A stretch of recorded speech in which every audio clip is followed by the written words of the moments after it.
আসসালামু আলাইকুম।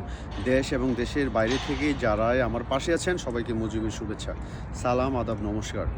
আমি প্রচুর মানুষের জিজ্ঞাসা যে খালেদা জিয়ার, ম্যাডাম জিয়ার কী অবস্থা?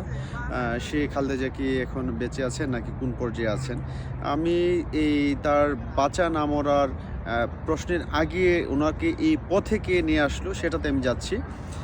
বেগম জিয়া, আপনারা লক্ষ্য করবেন কিছুদিন আগে ক্যান্টনমেন্টে যে একটা প্রোগ্রাম হয়েছিল, সেই প্রোগ্রামে কোনো প্রকার স্বাস্থ্য বিধিবিধান না মেনে মেডিকেল বোর্ড তাকে ওইখানে নিয়ে গিয়েছিল এবং ম্যাডামকে বিএনপির সিনিয়র নেতৃবৃন্দ অত্যন্ত সুকৌশলে ওনাকে মাইনাস করার ফর্মুলা নিয়ে তারা আগাচ্ছে এবং তাকে কোনো ধরনের সেফটি টুলস ছাড়া তাকে ওইখানে নিয়ে যাওয়া হয়েছিল।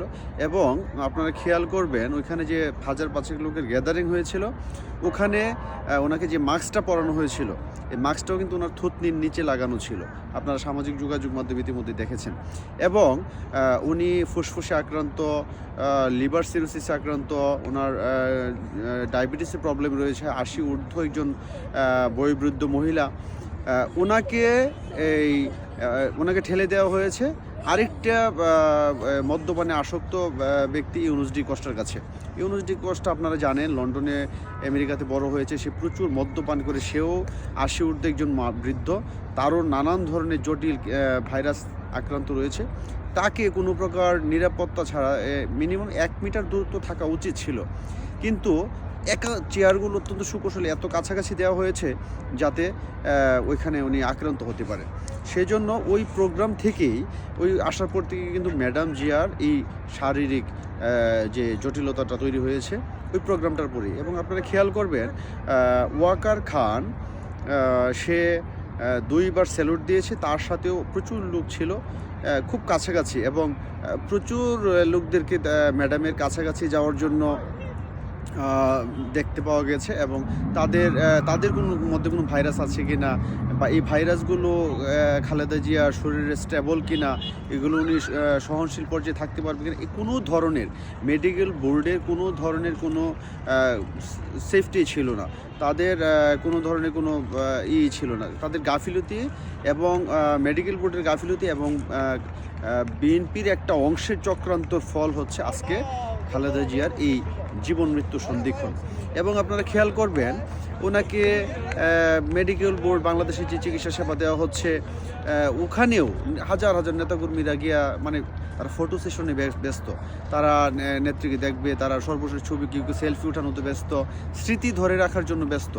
এই যে একটা পরিস্থিতি, এই পরিস্থিতি বেগম জিয়াকে আজকে ওনাকে যে লাইফ সাপোর্টে রাখা হয়েছে, আমাদের কাছে প্রাপ্ত সঠিক তথ্য রয়েছে, ওনাকে লাইফ সাপোর্টে রাখা হয়েছে। যদিও বিএনপির পক্ষ থেকে বলা হচ্ছে ওনাকে আইসিইউতে নেওয়া হয়েছে, এরকম কিছু না, ওনাকে একটা লাইফ সাপোর্টে রাখা হয়েছে। এটা সম্ভবত অন্য কোনো কিছুরই লক্ষণ। আর একটা কথা বলবো যে অনেকেই প্রশ্ন করে থাকেন ওনার মায়ের এই অবস্থার ফলশ্রুতিতে তারেক রহমান কেন এখনও দেশে আসছে না। তারেক রহমানের যতই বিএনপি শাক দিয়ে মাছ ঢাকার চেষ্টা করুক না কেন, তারেক রহমান 1/11-এর সময় সেনাবাহিনীর কাছে যে মুসলেকা দিয়েছিল উনি, যে উনি আর কখনো রাজনীতি করবেন না, বেগম জিয়াও সাইন করেছিলেন যে ওনার ছেলে কখনো রাজনীতি করবেন না, লন্ডনে যেতে দিন, পড়াশোনা করবে। সেই জন্য ওই মুসলেকার ভয়েই সম্ভবত উনি এখন আসতেছে না। আরেকটা প্রশ্ন হয়ে থাকে এরকম যে তারেক রহমান আসতে পারতেছে না, ভালো কথা, কিন্তু ওনার ওয়াইফ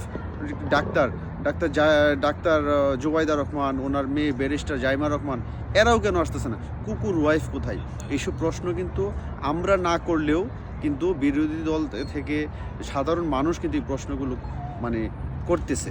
সেজন্য বলবো যে আওয়ামী লীগকে আপনারা দোষারোপ করে লাভ নাই, কারণ হচ্ছে এটা বিএনপির চক্রান্তের ফল, এটা ইউনুস ডি কস্টার চক্রান্তের ফল। এই ফলশ্রুতিতেই বেগম জিয়া এখন জীবন মৃত্যু সন্ধিক্ষণে।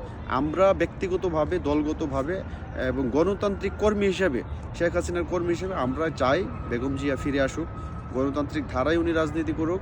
উনি দীর্ঘদিন বাংলাদেশ রাজনীতি করেছেন এবং বিএনপি নামক দলটাকে ধরে রেখেছেন। আমরা চাই গণতান্ত্রিক স্বার্থে খালেদা জিয়া সুস্থ হয়ে উঠুক এবং ভালো হয়ে ফিরে আসুক। কিন্তু বিএনপির যে চক্রান্ত, ইউনুস ডি কস্টার যে চক্রান্ত, সেই চক্রান্তই খালেদা জিয়াকে মৃত্যুর দিকে ধাবিত করছে। এবং তারেক রহমান ফিরে আসবে কি না, তার ফিরে আসা উচিত কিনা, সে আসতে পারবে কিনা লন্ডনের নাগরিকত্ব ছেড়ে, সেই বিচার এদেশের মানুষ করবে। এদেশের মানুষের কাছে প্রশ্ন রেখে গেলাম তারেক রহমানের দেশপ্রেম নিয়ে, তারেক রহমানের মাতৃপ্রেম নিয়ে এবং তারেক রহমানের গণতান্ত্রিক ধারা সম্পর্কে আপনাদের কাছে সেই প্রশ্ন রেখে গেলাম। সেই পর্যন্ত সবাই ভালো থাকুন, সুস্থ থাকুন এবং সবচেয়ে বড় কথা সবাই নিরাপদে থাকুন। জয় বাংলা, জয় বঙ্গবন্ধু।